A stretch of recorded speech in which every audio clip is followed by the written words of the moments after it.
वरुथिनी एकादशी व्रत कथा। बैसाख मास के कृष्ण पक्ष की एकादशी को वरुथिनी एकादशी के नाम से जाना जाता है।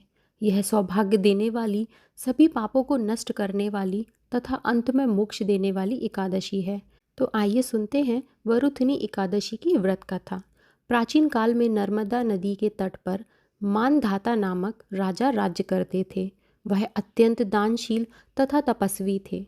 एक दिन जब वह जंगल में तपस्या कर रहे थे, तभी न जाने कहाँ से एक जंगली भालू आया और राजा का पैर चबाने लगा।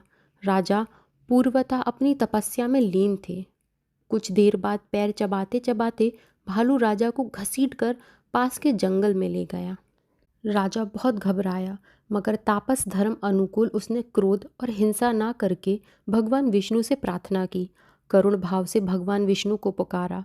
उसकी पुकार सुनकर भगवान श्री हरि विष्णु प्रकट हुए और उन्होंने चक्र से भालू को मार डाला। राजा का पैर भालू पहले ही खा चुका था। इससे राजा बहुत ही शोकाकुल हुए। उन्हें दुखी देखकर भगवान विष्णु बोले, हे वत्स, शोक मत करो।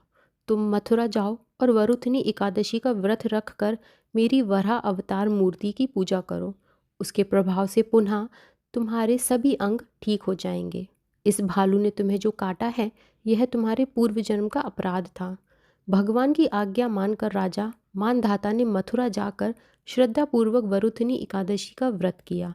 इसके प्रभाव से राजा शीघ्र ही पुनः सुंदर और संपूर्ण अंगों वाला हो गया।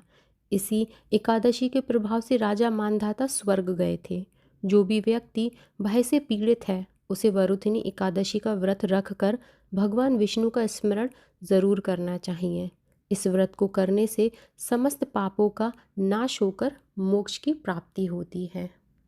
ओम नमो भगवते वासुदेवाय नमः।